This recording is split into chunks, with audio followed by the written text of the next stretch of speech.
ती आली नसती। तर शिवसेना नेते शहाजी बापू पाटील यांनी मुख्यमंत्र्यांवर टीका केली आहे। लोकसभेला मृत्यूच्या दारात असताना आपण भाजपच्या उमेदवाराला 15,000चं मताधिक्य दिलं, याचं फळ म्हणून मला सांगोल्यामध्ये एकटं पाडलं का? सांगोल्यामध्ये काय चाललं हे मुख्यमंत्र्यांना समजत नाही का? हेच माझं दुःख आहे, याच्या भावना सांगोल्याचे शिवसेनेचे माजी आमदार शहाजी बापू पाटील यांनी बोलून दाखवलं।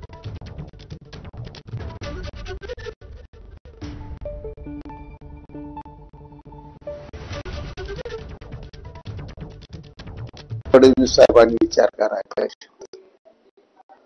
माझं दुःख असते इथं असं घडत होतं ते त्यांना काय कळत नाही का?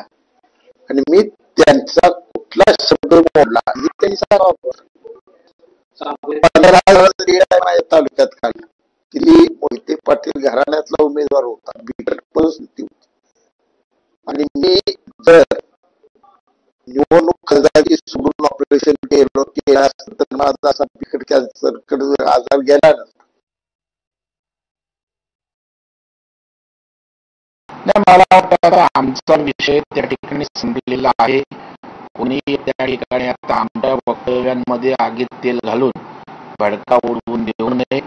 दोन्ही नेत्यांनी वरिष्ठ पातळीवर समंजसपणाची भूमिका घेतलेली आहे आणि त्याच्यामुळे आम्ही तिन्ही पक्ष समन्वयातूनच काम करणार आहोत हे पुन्हा एकदा मी अधोरेखित करतो।